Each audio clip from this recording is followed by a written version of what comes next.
Assalamualaikum warahmatullahi wabarakatuh.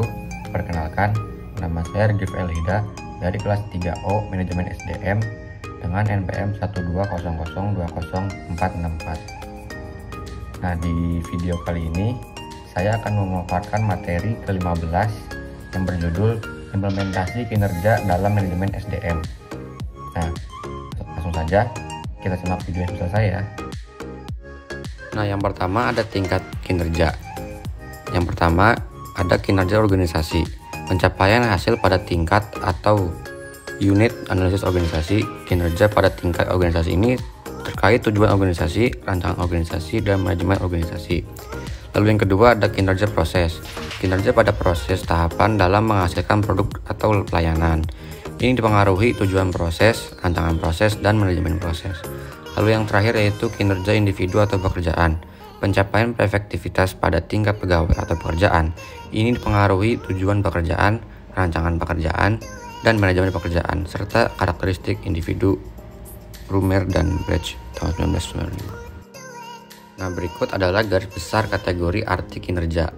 Menurut Bernardin tahun 2001, kinerja merupakan catatan hasil yang diproduksi atau dihasilkan atas fungsi atau aktivitas selama periode waktu tertentu. Kinerja sebagai hasil, bukan karakter, sifat, dan perilaku. Lalu menurut Richard tahun 2003, kinerja sebagai hasil juga terkait dengan produktivitas dan efektivitas. Produktivitas merupakan hubungan antara jumlah barang dan jasa yang dihasilkan dengan jumlah tenaga kerja, modal, dan sumber daya yang digunakan dalam produksi itu. Kinerja merujuk pengertian sebagai perilaku, merupakan seperangkat perilaku yang relevan dengan tujuan organisasi atau unit organisasi tempat orang bekerja. Kinerja merupakan sinonim dengan perilaku. Kinerja adalah sesuatu yang secara aktual orang kerjakan dan dapat diobservasi. Kinerja mencakup tindakan-tindakan dan perilaku yang relevan dengan tujuan organisasi. Kinerja bukan konsekuensi atau hasil tindakan, tetapi tindakan itu sendiri. Selanjutnya yaitu ada pendekatan pengukuran kinerja. Pendekatan ukuran standar kinerja dalam melakukan pengukuran. Yang pertama, pendekatan personality traits, mengukur kepemimpinan, inisiatif, dan sikap. Yang kedua yaitu pendekatan perilaku, mengukur umpan balik, kemampuan presentasi, respon terhadap komplain pelanggan. Dan yang ketiga, pendekatan hasil, mengukur kemampuan produksi, menyelesaikan produk sesuai jadwal, peningkatan produksi atau jualan.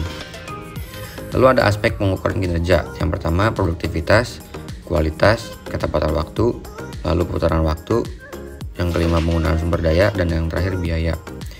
Lalu ada jenis ukuran kinerja. Yang pertama ada ukuran uang, yaitu meliputi pendapatan, pengeluaran, dan pengembalian.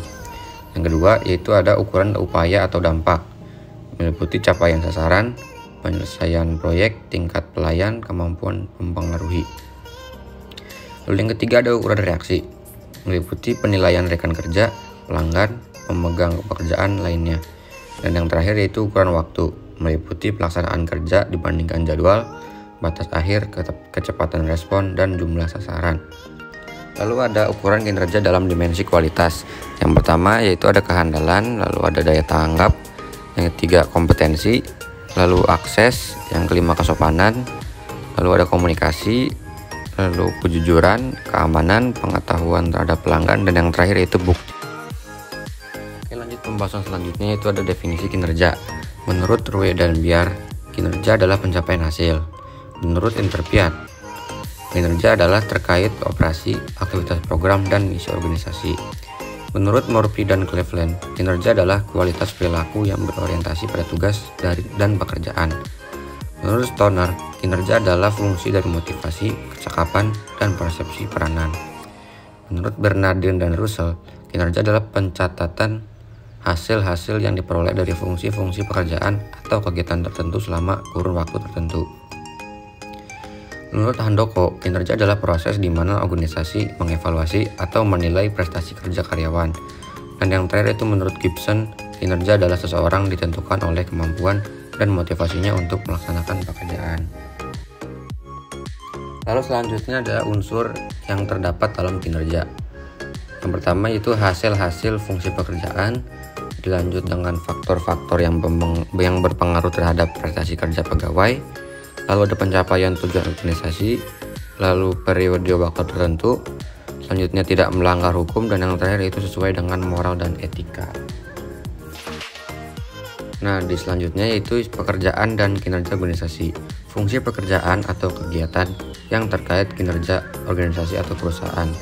Yang pertama yaitu ada strategi organisasi, lalu ada pemasaran, tentu saja ada operasional, lalu ada SDM, dan yang terakhir yaitu keuangan. Nah, selanjutnya yaitu ada faktor peningkatan kinerja. Ada faktor pendorong dan faktor penghambat. Yang akan saya bahas terlebih dahulu itu faktor pendorongnya. Yang pertama yaitu audit modal intelektual bertujuan memonitor dan mengatur modal intelektual perusahaan. Lalu yang kedua yaitu audit modal intelektual memerlukan tim yang terdiri atas ahli strategi organisasi, keuangan, SDM, analisis pengetahuan, dan properti intelektual, dan pemasaran. Lalu ada faktor penghambat. Yang pertama yaitu masalah yang melekat dalam sistem pengukuran manajemen pengetahuan itu sendiri. Yang kedua yaitu sulit mengidentifikasi hubungan langsung antara inisiatif manajemen pengetahuan dengan performansi perusahaan.